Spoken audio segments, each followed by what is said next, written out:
தஞ்சையில் தேசிய நெடுஞ்சாலையில் மருத்துவ கழிவுகள் குவியல் குவியலாக கொட்டப்பட்டுள்ளன. திருச்சி தஞ்சை தேசிய நெடுஞ்சாலையில் தளவாய்ப்பாளையத்தில் சாலையோரத்தில் பயன்படுத்தப்பட்ட ஊசிகள், மருந்து பாட்டில்களை அடையாளம் தெரியாத நபர்கள் கொட்டிச் சென்றுள்ளனர்.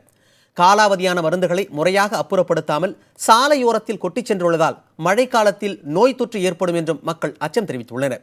காலாவதியான மருந்துகளும் மருத்துவ கழிவுகளும் முறையாக அப்புறப்படுத்தப்படுகின்றனவா என்பதை முறையாக கண்காணிக்க வேண்டும் எனவும் அவர்கள் கோரிக்கை விடுத்துள்ளனர்.